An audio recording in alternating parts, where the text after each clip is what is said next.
ये अति महत्वपूर्ण वीडियो में हम 3-4 समाचार बिंदुओं पर विशेष चर्चा करेंगे। सबसे पहले यहाँ पर आती है बात कि क्या मोदी और अमित शाह, जिनके सारे पाप कुंभ फूट चुके हैं, वे विदेश भागने की तैयारी में है या योजना बना रहे हैं, ये मामला भी उजागर हुआ। अब इसी शंका के आधार पर सुप्रीम कोर्ट में वकीलों ने याचिका लगाई है कि मोदी और अमित शाह के पासपोर्ट रद्द कर दिए जाएं ताकि वे विदेश न जा सके। मामला अति रोचक है। देखते हैं अब सुप्रीम कोर्ट का क्या निर्णय होता है। शंका के आधार पर यह याचिका लगाई गई है। इसका आधार शंका है और यहाँ पर तो शंका के आधार पर पुलिस है ना, चाहे जिसको उठा लेती है, गिरफ्तार कर लेती है, ये भी किसी से छिपा नहीं है। चलिए, ये एक जो महत्वपूर्ण मुद्दा था, अब सच क्या है ये तो बहुत जल्द सामने आएगा। अब दूसरा बिंदु आता है कि मोदी जी के आर्थिक सलाहकार संजीव सन्याल के, जो नाजीवादी चरित्र के हैं, नाजीवादी विचार रखते हैं, उनका सोच भी नाजीवादी है, इसमें कोई शंका नहीं है। और हमारे जो ये मोदी जी है ना, ये तो फर्जी डिग्री वाले हैं, इनको तो कुछ सोच ही नहीं है। जो इनको सन्याल जैसे सुझाव दे देते हैं उसका पालन कर लेते हैं और घोषणा कर देते हैं, परंतु उसके परिणामों पर बिल्कुल ध्यान नहीं देते। तब संजीव सन्याल पर भी ये एक बहुत बड़ा संकट खड़ा हो रहा है। उनके खिलाफ सुप्रीम कोर्ट में याचिका दायर की जा रही है कि देश की अर्थव्यवस्था के साथ खिलवाड़ किया गया है। ये खिलवाड़ तो किया गया मोदी जी ने, परंतु योजनाकार तो संजीव सन्याल थे। तो सन्याल के बारे में भी बड़ी विचित्र बात है। उनका पूरा इतिहास भी याचिकाकर्ता निकाल लाए हैं, जो सुप्रीम कोर्ट में प्रस्तुत करेंगे। अब देखते हैं सन्याल पर सुप्रीम कोर्ट कौन सा कदम उठाता है और ये मोदी जी पर कौन सा कदम उठाता है। इस देश को तबाह करने में मोदी, अमित शाह और गुजराती गैंग ने कोई कसर नहीं छोड़ी। देश को बेचने में कोई कसर नहीं छोड़ी। देश के विधान, संविधान और सनातन धर्म, प्रजातंत्र की हत्या करने में भी कोई कसर नहीं छोड़ी। ये पूरा मामला बड़ा विचित्र हो गया कि अब संजीव सन्याल क्या जवाब देंगे। उनका तो सारा रिकॉर्ड ही विस्तृत हो गया। वे मनुवादी संविधान के भी पक्षधर हैं, ये भी उजागर हो गया, सारी बात हो गई। अब यहाँ पर जनता भी बड़े विचित्र सोच में है कि अरे ये इतने शातिर खेल कैसे करते थे मोदी जी, कितना सफ़ेद झूठ बोलते थे। ये सारा मामला उजागर हो गया। अब आइए हम बिहार की बात करते हैं। अब बिहार में तो विचित्र राजनीतिक खेल हो रहे हैं। इतने नाटक हो रहे हैं कि जिसकी कोई सीमा नहीं। एक सीमांत क्षेत्र का एक क्षेत्र है विधानसभा के, वहाँ पर भाजपा प्रत्याशी हैं। भाजपा प्रत्याशी और वहाँ की भाजपा ने, चुनाव आयोग ने बीएलओ को एक लेटर दिया कि आप 72,000 जो मुस्लिम मतदाता थे उनके नाम काट दीजिए, नाम हटा दीजिए नामावली से, मतदाता सूची से। चुनाव आयोग ने आनंद फान में नाम भी काट दी। अब जब ये मामला उठा ना, तो बड़ी विचित्र बात है। भाजपा का पत्र भी लिखा हुआ उजागर हो गया, विधायक का पत्र भी लिखा हुआ सामने आ गया, तो चुनाव आयोग एकदम सख्ते में आ गया कि अरे ये क्या हो गया, ये पत्र कैसे लीकेज हो गए। खैर, लीकेज भी हो गए। इतना ही नहीं हुआ, विपक्षी ने जो 72,000 लोगों के, जो मुस्लिमों के मतदाता सूची से नाम हटाए ना, उनका भी पूरा रिकॉर्ड मिल गया। इसका मतलब ये हुआ कि एसआईआर में शांतिपूर्वक, षड्यंत्रपूर्वक मतदाताओं के नाम हटाए गए और ये गलत ढंग से एक राजनीतिक प्रयोग किया गया। अब ये मामला उजागर हो गया। एक इसी के साथ दूसरा एक और मामला आया कि बिहार में महिला मतदाता पहले कितनी थी और एक साल में 15 लाख महिला मतदाता कैसे बढ़ गई, ये भी मामला बड़ा उजागर हुआ। अब ये महिलाओं को 10-10 हज़ार रुपये का जो जन कौल से जो घोषणा की गई ना, इस पर भी बड़ा विचार चल रहा है। ये राष्ट्रपति तक मामला पहुंच गया के ठीक है, जन कौल का दुरुपयोग सत्ताधारी अपनी पार्टी के हित में, अपने पार्टी के पक्ष में कर सकते हैं, ये भी मामला उजागर हो गया। इसके मामले में भी अब बड़ी कठोर कार्रवाई होगी। देखते हैं राष्ट्रपति जी कौन सा ऑर्डर देती हैं, कौन सा संदेश देती है। अब यहाँ पर आइए कि यदि मान लीजिए कि ये सारे SIR रद्द हो गया, तो फिर बिहार में चुनाव कैसे होगा? नई मतदाता सूची के हिसाब से तो चुनाव होगा नहीं। क्या यहाँ पर बिहार में राष्ट्रपति शासन लगेगा और चुनाव 6 महीने के लिए आगे बढ़ा दिए जाएंगे? ये तो एक विकल्प है। और दूसरा विकल्प ये भी है कि चुनाव आयोग यह कह सकता है कि नई मतदाता सूची नहीं तैयार हुई है, उसमें बहुत गड़बड़ियाँ हैं, वो व्यवहारिक नहीं है, अतः बिहार में घोषित चुनाव पुरानी मतदाता सूची के मान से ही होगा, यह घोषणा कर सकता।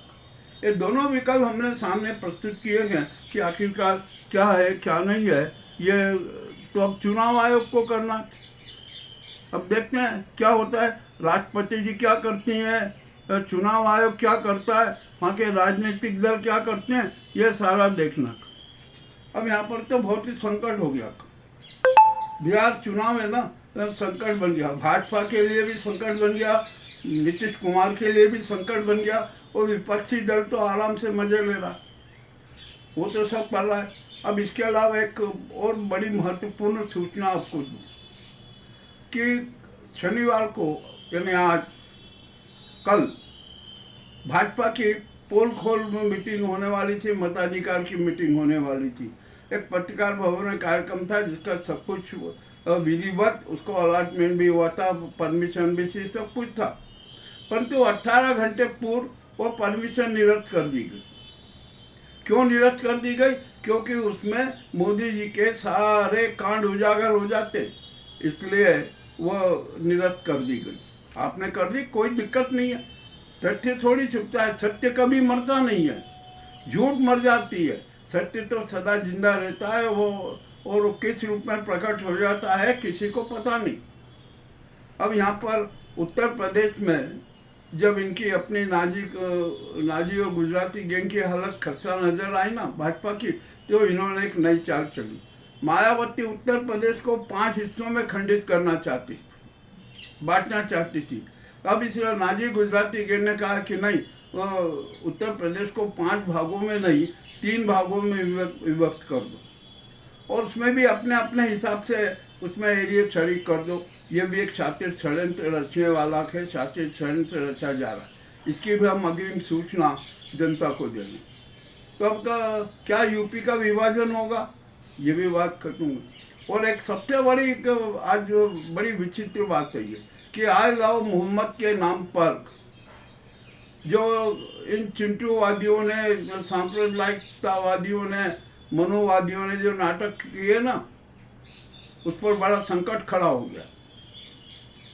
इतना बड़ा संकट खड़ा हो गया कि भाजपा भी चिंता में आ गई कि अरे ये जो इस प्रकार के जो नाटक किए जा रहे हैं ना, ये तो अपने लिए दुखदाई हो गए।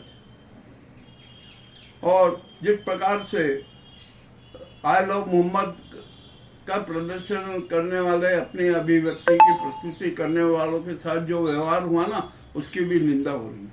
तो भाजपा बेचैन हो गई। तो अब आज भाजपा ने के जो शीर्ष कमान ने अपने सभी चिंटुओं को आदेश दिया, निर्देश दिया कि आई लव मोहम्मद के नाम पर किसी भी प्रकार का नाटकबाजी नहीं की जाए। सरकारों को भी यह निर्देश दिए, जो अभिव्यक्ति की आज़ादी का जो अधिकार है ना, उसको होने दिया जाए। अब ये मामला बहुत ही कठिन हो गया, तो झुकना पड़ा नाजी सरकार को, इन नाजी चिंटुओं को। अब नाजी चिंटुओं की बोल बंद हो गई, और ये तो धर्म का उपयोग करना, ये देश में हिंसक गृह युद्ध फैलाना चाहते। अब इनका ये साथी षड्यंत्र रद्द हो गया, और यहाँ तक हो गया कि अब तो विश्व के मुस्लिम राष्ट्र भी भारत की इस कुनीति पर लानत भेज रहे हैं, भारत का विरोध कर रहे हैं। यहाँ पर ये मोदी और गाजी मीडिया को भी धिक्कार रहे। अब ये क्या हो गया क्या नहीं हो गया, अब तो हमारे विदेशों में भी इज्जत खत्म होगी। और पैगंबर मोहम्मद साहब का अपमान कोई भी मुस्लिम राष्ट्र सहन नहीं कर सकता। ये सारा हो गया। अब यहाँ पर अभी एक कुछ समाचार आया कि अरे मध्य प्रदेश को मुस्लिम विहीन प्रदेश बना देंगे। अरे ये कोई किसी के बाप का है क्या मध्य प्रदेश? कैसे आप कर दोगे? मध्य प्रदेश के निवासी मध्य प्रदेश में रहेंगे, कोई उनको हटा नहीं सकता, वो चाहे किसी भी पंथ के हों, किसी भी वर्ग के हों, किसी भी समाज के हों। इस प्रकार के जो नाटक किए जा रहे हैं ना, ये देश को तोड़ने का षड्यंत्र रचा जा रहा है। ये मनोवादी व्यवस्था स्थापित करने की बात हो रही है।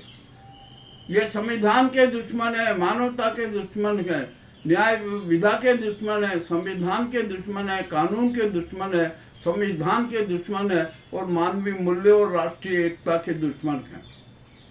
इन पर कठोर कार्रवाई होना चाहिए, मगर अब कार्रवाई करे कौन? ये काम, ये दायित्व तो राष्ट्रपति का है, मगर तो राष्ट्रपति तो मुंह बजीर और धत्तात बनी हुई है।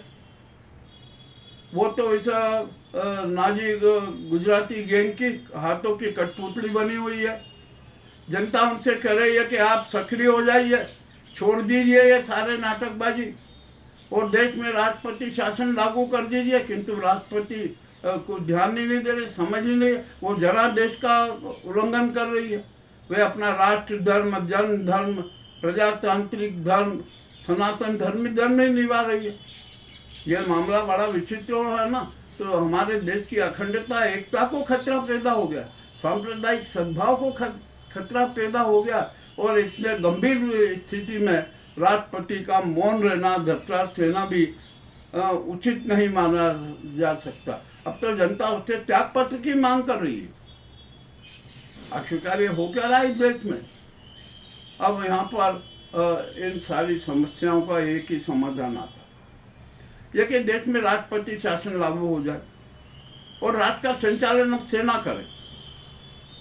और जो सीजीआई गवाई जी है ना, वो सीडीएस जो सेना के सीडीएस है, उनके न्यायिक और विधिक सलाहकार है। यह बहुत जरूरी है। और अब तो एक बात और मामला उड़ गया कि जो ये नाजी गैंग, गुजराती गैंग ने अपने चिंटियों को जो राज्यपाल बनाए हैं ना, उन सभी राज्यपालों को तत्काल पद से हटाया जाए, क्योंकि वह पक्षपात करते हैं। वे है ना सरकार के पक्ष में रहते हैं, जनता के पक्ष में नहीं रहते हैं।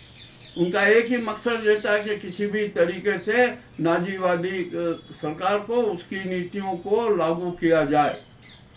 आप देख लीजिए, सूची देख लीजिए, जो राजनीतिक दल भाजपा के जो नेता रहे ना, उन्हें राज्यपाल बना दिया गया है और बनाया जा रहा है। यह भी एक जनता में बड़ा आक्रोश है। और इसके साथ एक बहुत बड़ा सवाल आता, शिक्षा जगत पर भी नाजियों ने, गुजराती गैंग ने अपना प्रभाव डाला। उत्तर प्रदेश में पहले 30 विद्यालय से अब वर्तमान में 34 विद्यालय, 34 विश्वविद्यालय हैं। और उन विश्वविद्यालयों में 73% चांसलर, वाइस चांसलर सभी स्वर्ण वर्ग के हैं, बहुजन वर्ग के नहीं है। यह तो है उत्तर प्रदेश की स्थिति। अब मध्य प्रदेश के अन्य विश्वविद्यालयों की स्थिति का भी संज्ञान ले लीजिए, वहाँ पर भी आपको सारा पता लग जाएगा कि बहुजन समाज का उपेक्षा किस प्रकार की गई। नई शिक्षा नीति बनाकर किस प्रकार का नाटक किया गया। अब आप छात्र शुल्क बढ़ा रहे हैं, अध्ययन शुल्क बढ़ा रहे हैं। अरे जो शिक्षा का शुल्क और कम होना चाहिए, आप उसको और बढ़ा रहे हैं। तो बेचारे जो गरीब वर्ग के छात्र हैं ना, वो आपके मनमाना शुल्क कहाँ से देंगे? इस पर जरा गंभीरता से विचार कीजिए। कुल मिलाकर जो हमने आज की जो बातें प्रस्तुत की है ना, ये राष्ट्र को तोड़ने की, बहुजनों को तोड़ने की, उनका शोषण करने की, उन पर अन्याय थोपने की, वो देश में नाजीवाद थोपने का पहल की जा रही है। ये हमने आज की बात में अभी जो प्रस्तुत किया है ना, ये हमारा पहला एपिसोड है। ये कड़वे समाचार का पहला एपिसोड है। अभी हम कड़वे समाचारों का दूसरा एपिसोड भी प्रस्तुत करेंगे। हम किसी से डरते नहीं हैं।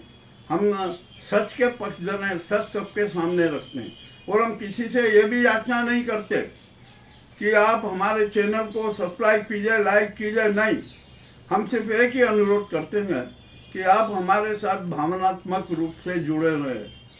हमें तो भारत को स्वर्णिम भारत बनाना है, विश्व का सर्वश्रेष्ठ राष्ट्र बनाना है, संपन्न राष्ट्र बनाना है, सुखी संपन्न राष्ट्र बनाना है और सनातन धर्म की रक्षा करना है, राष्ट्र की रक्षा करना है।